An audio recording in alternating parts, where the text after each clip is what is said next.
Movie की story start होती है 1914 में, जब वर्ल्ड वार चल रहा था और हम यहाँ पर एक लड़के को देखते हैं जो कि मौसम का हाल बताने वाला होता है। गवर्नमेंट इससे एक आइलैंड पे मौसम के बारे में पता लगाना चाहती थी, तो इसलिए इसको चुनती है और कि इसकी हेल्प से वहाँ पर भेजकर इसे पूरे 1 साल का पता लगा सकें। और इस लड़के को एक शिप की हेल्प से उस आइलैंड पर भेजा जाता है। वहाँ पहुंचकर इसे गवर्नमेंट को मौसम का खबर देना था। और उसके बाद वो सब एक घर में, जहाँ पर उस लड़के को एक लाइट हाउस दिखता है, फिर शिप का कैप्टन और वो उस लाइट हाउस की तरफ बढ़ते हैं और अंदर जाके देखते हैं तो वहाँ पर एक आदमी था जो लाइट हाउस का देख रेख करता था, जिसका नाम ग्रूनर था। शिप का कैप्टन उससे पूछता है कि जो पहले यहाँ एक लड़का आया था वो हमें मौसम का हाल बताता था, वो अब कहाँ है। फिर उसे वो बताता है कि बीमारी हो गई थी उसे, इसकी वजह से वो मर गया।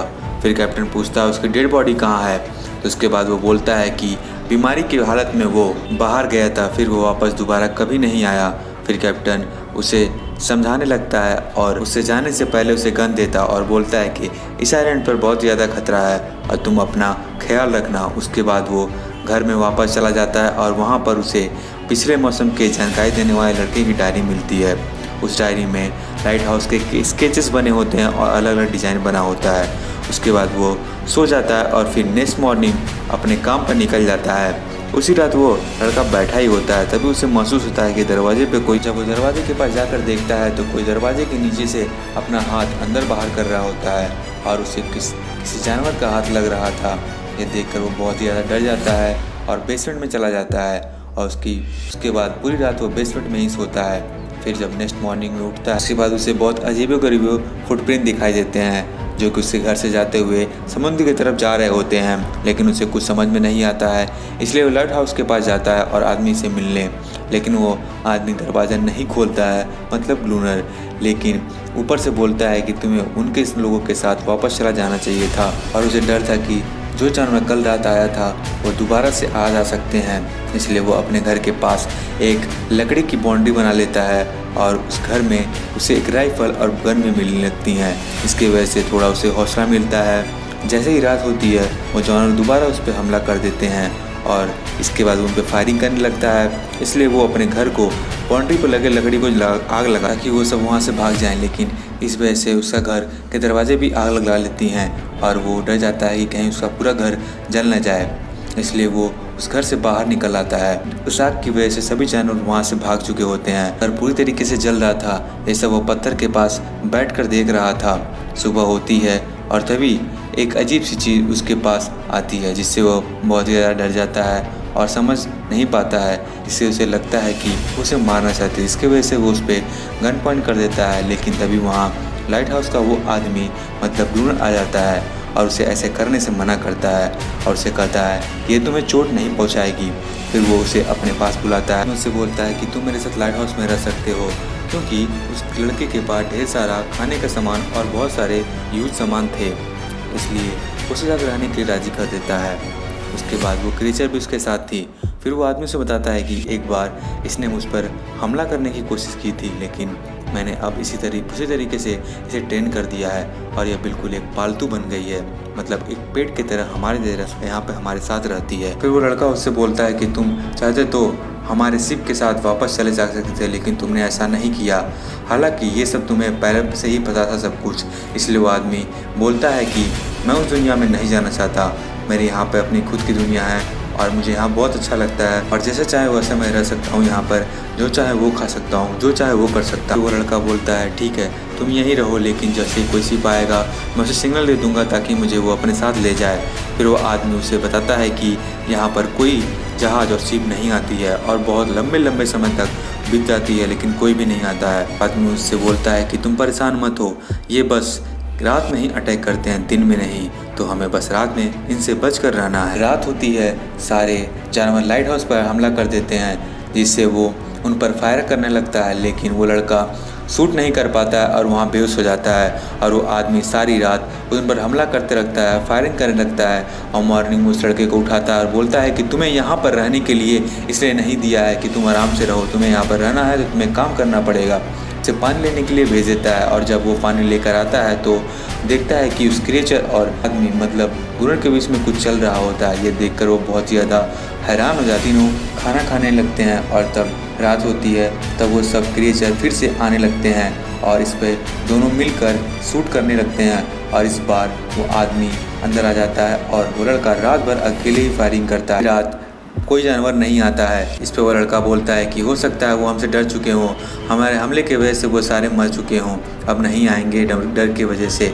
इस पे वो आदमी बोलता है कि नहीं, हमारे हमले की वजह से नहीं, उनमें अभी जनरेशन उनकी कम हो गई है, अब वो अपने जनरेशन को बढ़ा रहे हैं और जैसे ही उनकी जनरेशन ज़्यादा हो जाएगी वो हमसे फिर से अटैक कर देंगे। रिलैक्स हो जाते हैं और चेस खेलने लगते हैं। तभी उन पे बहुत सारे जानवर अटैक कर देते हैं और इस हमले में उस आदमी का मतलब गुनर पे पैर में चोट लग जाती है, लेकिन वो दोनों की जान बच जाती है। अब उसके बाद वो लड़का समुद्र के किनारे खड़ा होता है। तभी उसे एक शिप दिखाई देता है। वो दौड़कर लेज़र गन लेता है और उसे फायर करने वाला ही होता है। तभी वहाँ पर वो गुनर आ जाता है और उसे रोक लेता है, जिसकी वजह से उन दोनों में काफ़ी ज़्यादा बगजर होने लगती है। और उसे वो बोलता है कि वो यहाँ से जल्द निकलना चाहता है, इसलिए उसमें दोनों में फाइट होने लगती है। और बोलता है तुम्हें मुझे लेज़र गन फायर करने देनी चाहिए थी, तुमने नहीं करने दिया। ये देखकर वो क्रिएचर भी वहाँ आ जाती है, लेकिन वो डर जाती है और वहाँ से भाग जाती है। उसके बाद वो ऐसे प्लेस पे जाता है जहाँ उसे शिप दिखाई देता है। उसके बाद वो लड़का बहुत ज़्यादा उसे देखकर खुश हो जाता है और सारी बात जाके उस गुनर को बताता है। तब वो बोलता है कि मैं इस शिप के बारे में पहले से जानता हूँ और उसके बारे में मैं बताता हूँ कि वहाँ पर एक पुर्तगीज़ लोग आए थे इस शिप से, और जब वहाँ पर ये आए थे तब इन जानवर ने उन लोगों को मार दिया और बस उनकी शिप ही बची थी। फिर मुझे इनके शिप से कुछ बम मिले थे, लेकिन वो सब बम ख़राब हो चुके थे। उसके बाद वो लड़का बोलता है चलो फिर उस शिप को तलाशी लेते हैं, शायद हमें वहाँ से कुछ और बम। फिर गुनर बोलता है नहीं, मैं नहीं जाऊँगा, तुम्हें अकेले ही जाना है तो जाओ। लेकिन वो लड़का बोलता है तुम बस मेरे साथ रहना और मुझे ऊपर से ऑक्सीजन देते रहना, मैं खुद ही अकेले जाऊँगा। ये सोच वो फिर भी नहीं मानता है। लेकिन फिर वो लड़का बोलता है हो सकता है हमें बहुत सारे बम मिल जाए जिसकी वजह से हम सारे जानवर को एक साथ मार सकेंगे। लेकिन गुनर काफ़ी सोचने के बाद तैयार हो जाता है और बोलता है ठीक है, मैं तुम्हारे साथ जाने के लिए तैयार हूँ। उसके बाद वो दोनों उस सफ़र पे आगे निकल पड़ते हैं। तो बोलता है अगर मैं 3 बार रस्सी खींचता हूँ तो इसका मतलब है मुझे तुम्हारी हेल्प चाहिए। उसके बाद वो समुद्र के नीचे चला जाता है और उसे वहाँ पर बहुत सारे बॉक्स मिलते हैं, जिसके साथ वो धीरे धीरे और बॉक्स को ऊपर भेजने लगता है कि करके गुनर उसे पकड़ कर रखने लगता है। तभी अचानक से कुछ होता है नीचे, जिसकी वजह से वो गिर जाता है और 3 बार रस्सी खींचता है। लेकिन गुनर जानबूझकर उस रस्सी को और उसे वापस ऊपर, वो उसे बचाना नहीं चाहता था। फिर वो खुद ही अपने ड्रेस को खोलकर समुद्र के ऊपर आ जाता है। फिर वो लोग बम को लेकर वहाँ से चले जाते हैं। फिर लाइट हाउस पहुँचकर चारों तरफ उस डिनामाइट बम को लगा देते हैं। लेकिन एक वीक की गुजर जाती है, कोई भी जानवर वहाँ पर नहीं आता। फिर हम देखते हैं कि इस आइलैंड पर सर्दी भी बढ़ने लगती है, चारों तरफ भारी बर्फबारी होने लगती है और गुनर को मार दे इसके लिए वो हर टाइम पर उनका वेट करता रहता था और देखता रहता था। कुछ भी समझ में नहीं आता है कि ये जानवर हमारे साथ क्या खेल खेल रहे हैं। इस बात पर वो गुस्सा होकर उस फीमेल क्रिएचर को मारने लगता है, पर वो लड़का उसे रोक लेता है। और गुनर फिर बोलता है कि आज रात जैसे ही वो आएंगे तुम हमें मुझे बताओगे और मैं उन्हें बम से पूरा उड़ा दूंगा। अब वो लड़का दरवाजे पर ही रहता है और उनको देखता रहता है। उसके बाद गुनर उस क्रिएचर को छत पर ले जाता है और उसे चिल्लाने को और रोने के लिए बोलता है, जिसकी आवाज़ सुनकर वो सारे जानवर आ जाएं। ऐसा ही होता है, उसके चिल्लाने की वजह से सारे जानवर वहाँ आ जाते हैं और उसके हमले की वजह से और बम को विस्फोट कर देता है, जिसकी वजह से काफ़ी जानवर और काफ़ी क्रिएचर मरे जाते हैं। दोनों भी घायल हो जाते हैं। नेक्स्ट डे वो क्रिएचर वहाँ से चली जाती है और तभी हम देखते हैं कि सभी क्रिएचर एक समुद्र के किनारे खड़े होते हैं। यहाँ पर उस लड़के को पता चलता है कि ये सब तो काफ़ी अच्छे हैं, लड़ना नहीं चाहते हैं, ये लोग बस शांति चाहते हैं, क्योंकि गुनर इन पर हमला करता था इसलिए ये भी उन पर हमला करते थे। तभी वहाँ पर गुनर आ जाता है और अपने गन से उस क्रिएचर को बोलता है कि तुम अंदर जाओ।